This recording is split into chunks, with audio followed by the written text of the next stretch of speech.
நண்பர்களே, உண்மையுள்ள ஜீவனுள்ள தேவனுக்கும் மற்ற தேவர்களுக்கும் உள்ள வித்தியாசத்தை நான் உங்களுக்கு இந்த இடத்துல சொல்ல போறேன். வாங்க பார்க்கலாம். யோபு 1ஆம் அதிகாரம் 6ஆம் வசனம் சொல்லுது, ஒரு நாள் தேவபுத்திரர் கர்த்தருடைய சன்னிதானத்தில் வந்து நின்ற போது.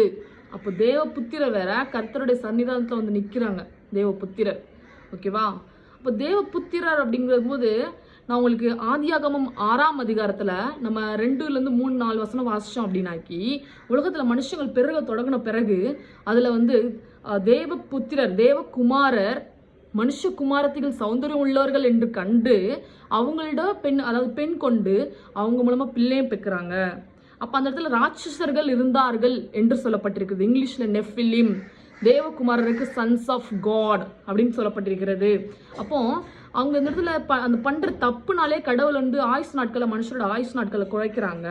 அது மட்டும் இல்லாமல் நோவாக்கு அந்த பேழையை உண்டு பண்ண சொல்லி மற்ற அந்த காரியங்கள் எல்லாம் அதோட அழிச்சு போடுறாங்க பூமியில் இல்லாதபடிக்கு. அப்போ இந்த தேவ புத்திரருக்கு என்ன தண்டனைன்னு பார்த்தீங்கன்னா, யூதா 1:6 சொல்லப்பட்டிருக்கிறது. நரகத்தில் அவங்கள சங்கலினால அந்தகாரத்தில் கட்டி வைக்கப்பட்டிருக்கு. நியாயம் தீர்ப்பு நாளுக்காக தேவ யாரையும் தப்ப விடலை, தப்பு செஞ்ச எல்லாருக்கும் தண்டனை உண்டு. அதே போல் 2 பேதுரு 2:4 அதே தான் சொல்லப்பட்டிருக்கு.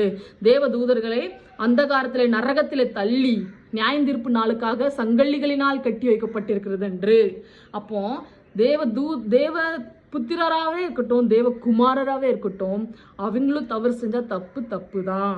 கரெக்டாக இந்த இடத்துல பாருங்க. அப்போ தேவ புத்திரர் தேவகுமாரர் ராட்சசர்கள் பிறந்தார்கள். அப்போ ராட்சதர்கள் அந்த உலகத்தில் இருந்தாங்க அந்த டைமில். அதனால தான் ஒரு அழிவு முக்கியமாக இருந்தது அந்த டைமில். அப்புறம் இன்னொரு விஷயம் நான் உங்களுக்கு சொல்ல பார்க்குறேன். அந்த இடத்துல ஆதியாகமாக அந்த புக்கில் பார்த்தீங்கன்னா தேவகுமாரர், பழைய ஏற்பாடில் தேவ புத்திரர். ஆனால் இங்கே புதிய ஏற்பாடில் இந்த 2 பேதுரு 2:4 யூதா 1:6 அதாவது தூதர்கள் அப்படின்னு போட்டிருக்கோம். அப்போ இதுக்கு என்ன வித்தியாசம்? எப்படி தேவ தூதர் தேவ புத்திரர் தூதர்கள்லாம் ஒன்றாகும்? இது வேற அது வேற அப்படின்னு நினைக்கலாம்.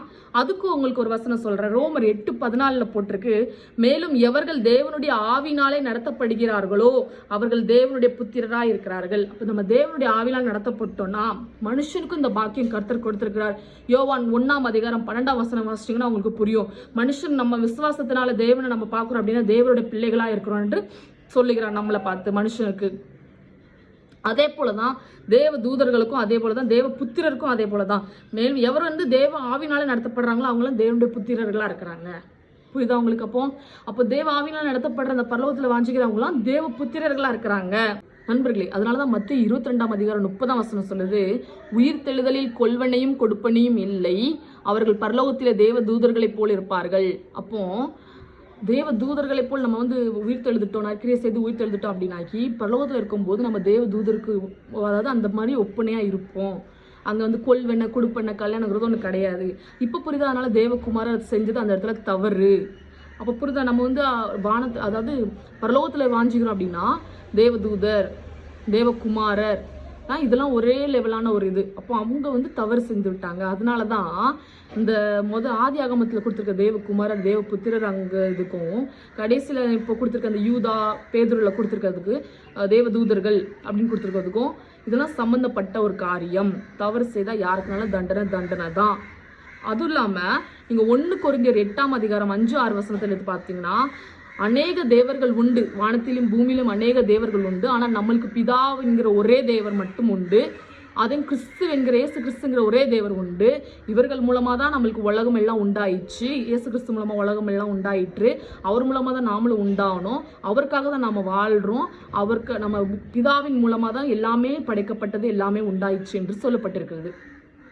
அதனால் பல தேவர்கள் இருந்தாலும் நம்மளுக்கு பிதா சுதன் பரிசுத்தாவிங்கிற ஒரே தெய்வம், திருத்துவ தெய்வம், 3 விதமாக செயல்படுகிற தெய்வம், எங்கும் வியாபித்திருக்கிற தேவன், பரலோகத்தில் வீச்சிருக்கிற பரலோகத்தில் வாசம் செய்கிற தேவன். அதனால் இன்றைக்கு சங்கீதம் 115 எழுதப்பட்டிருக்கிறது போல நீங்கள் வந்து கையினால் செய்யப்பட்ட பொன்னினாலும் வெள்ளினாலும் கையின் கிரியைகளாலும் செய்யப்பட்ட அந்த தெய்வத்தை வணங்குறீங்களா? எதுன்னு காது இருந்தும் கேளாது, கண்ணு இருந்தும் பார்க்காது, மூக்கு இருந்தும் முகராது, கால் இருந்தும் நடவாது, அந்த மாதிரி ஒரு தெய்வத்தை நீங்கள் வணங்குறீங்களா அப்படின்னு அந்த வசனம் சொல்லுது. 115ஆம் அதிகாரம் 8ஆம் வசனம் சொல்லுது. அவர்கள் பண்ணுகிறவர்களும் அதை நம்புகிறவர்களும் அதே போல தான் இருக்கிறாங்க.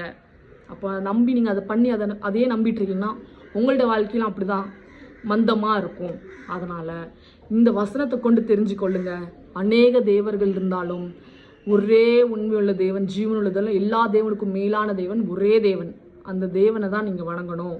அதுதான் இயேசுவோட கட்டளையாகவும் இருக்குது.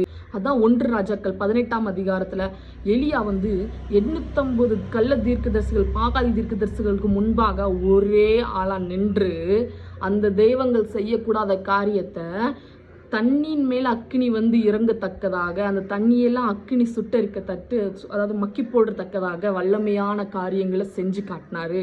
எங்கள் கிறிஸ்துவுக்குள்ள நம்பிக்கையோட விசுவாசத்தோடு இருக்கிறீங்க. நீ விசுவாசித்தால் தேவனுடைய மகிமையை காண்பாய். ஆமீன். இன்னைக்கு நம்ம எந்த தேவனை வழங்குறோம்? எந்த தெய்வத்துக்கு நம்ம உண்மையாக இருக்கிறோம்? கொஞ்சம் சற்று சிந்தித்து பாருங்கள். இந்த வசனத்தை நீங்கள் தியானித்து பாருங்கள். நான் சொன்ன வசனங்களை எடுத்து வாசித்து பாருங்கள், உங்களுக்கே புரியும். நீங்களும் வேதத்தை எடுத்து வாசிச்சிங்கன்னா தான் உண்மைகள் வெளிப்படும். இந்த வார்த்தைகளை கர்த்தர் தந்ததுக்கு கர்த்தருக்கு நன்றி. ஆமீன். நண்பர்களே, ஆதி முதற்கொண்டு இருக்கிற ஒரே தேவன், வானத்தின் மேலுள்ளவைகளையும் வானத்தின் கீழ் இருக்கிற பூமியில் உள்ள யாவையும் படைத்த ஒரே தேவன், சகலத்தையும் உண்டாக்கின ஒரே தேவன், உண்மையுள்ள தேவன், ஜீவனுள்ள தேவன். அவர் தான் எல்லாவற்றையும் செய்தார், எல்லாவற்றையும் உண்டாக்கினார், தமக்காக உண்டாக்கினார், இயேசு கிறிஸ்து மூலமாய் உண்டாக்கினார்.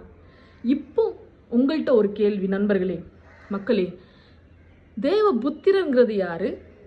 ராட்சசர்கள்ங்கிறது யாரு? நீங்கள் கமெண்ட் செக்ஷனில் சொல்லுங்கள். உங்களுடைய ஒப்பீனியன்ஸை நீங்கள் ஷேர் பண்ணுங்கள். நான் இது வரைக்கும் சொன்ன கருத்தை வச்சு உங்களுக்கே புரிஞ்சிருக்கும். அப்போ இதில் சொல்லப்படுற தேவ புத்திரருக்கு ஒப்பாக இருக்கிறவங்க யார்? அந்த ராட்சசர்கள்னு சொல்லப்படுறவங்க யார்? நீங்கள் உங்களோட ஒப்பீனியன்ஸை கமெண்ட் செக்ஷனில் ஷேர் பண்ணுங்கள். இது மாதிரி இன்னும் வீடியோஸ் போடுறதுக்கு நீங்கள் எனக்கு சப்போர்ட் பண்ணுங்கள். தேங்க்ஸ் ஃபார் வாட்சிங். Like, share, comment and subscribe my channel.